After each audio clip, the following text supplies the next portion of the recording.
menggenapi panggilan Bapa itu.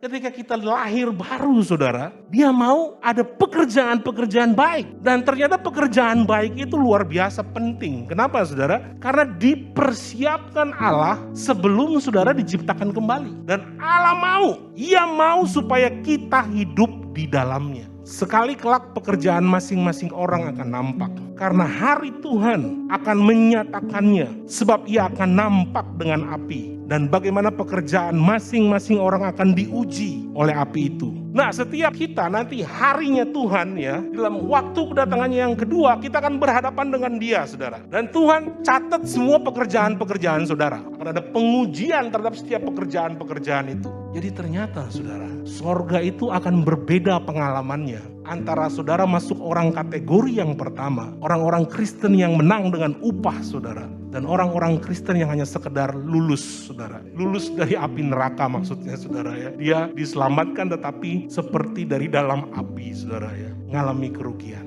Jadi bagaimana saudara menghabiskan waktu dalam hidup saudara itu sangat menentukan. Bagaimana saudara bisa dengan pasti menjawab pertanyaan-pertanyaan Tuhan Yesus ketika Dia akan menghakimi setiap pekerjaan saudara. Kita mau lihat pekerjaan kekal, saudara ya. Kalau kita belajar dari kehidupan Rasul Paulus, saudara, pekerjaan yang pertama itu adalah memenangkan jiwa, saudara. Sungguh pun aku bebas terhadap semua orang, aku menjadikan diriku hamba dari semua orang, supaya aku boleh memenangkan sebanyak mungkin orang. Paulus bilang, aku ini orang bebas. Aku gak terikat dengan siapapun. Dia tahu ketika dia ketemu Tuhan, saudara, dia orang bebas, saudara. Tapi dia bilang, aku menjadikan diriku hamba dari semua orang. Kenapa? Karena dia ngerti ada satu pekerjaan yang Tuhan mau dia lakukan dengan nilai kekal. Yaitu apa? Memenangkan sebanyak mungkin orang. Menolong orang percaya yang lain bertumbuh menjadi lebih dewasa. Memuridkan.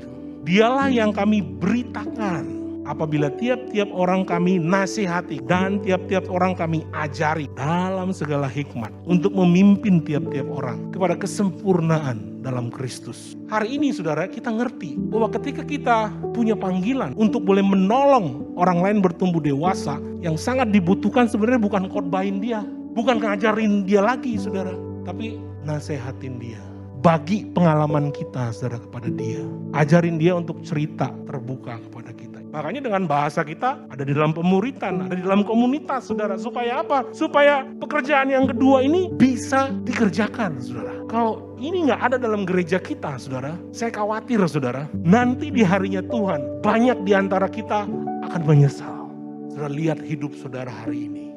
Apakah saudara sudah ada di dalam dua pekerjaan-pekerjaan itu? Saya berdoa setiap saudara sebagai jemaat Depok ada dan sudah ada di dalam pekerjaan-pekerjaan itu. Kalau saudara belum, segera masuk saudara. Karena kita gak pernah tahu berapa lama waktu kita hidup. Segera masuk saudara. Dan kalau saudara sudah ada di dalamnya, teruslah melakukannya. Sampai saudara ketemu dengan harinya Tuhan. Karena saudara sedang mengumpulkan upah itu saudara. Kasih Tuhan itu gak pernah bersyarat saudara. Dia mengasihi saudara bukan karena perbuatan saudara. Tapi upah yang dia sediakan, mahkota yang dia sediakan di dalam kerajaannya nanti di sorga saudara. Itu sangat bergantung kepada apa yang saudara perbuat dalam hidup saudara hari ini. Sangat bergantung kepada pekerjaan-pekerjaan apa yang saudara lakukan hari-hari ini dalam hidup saudara.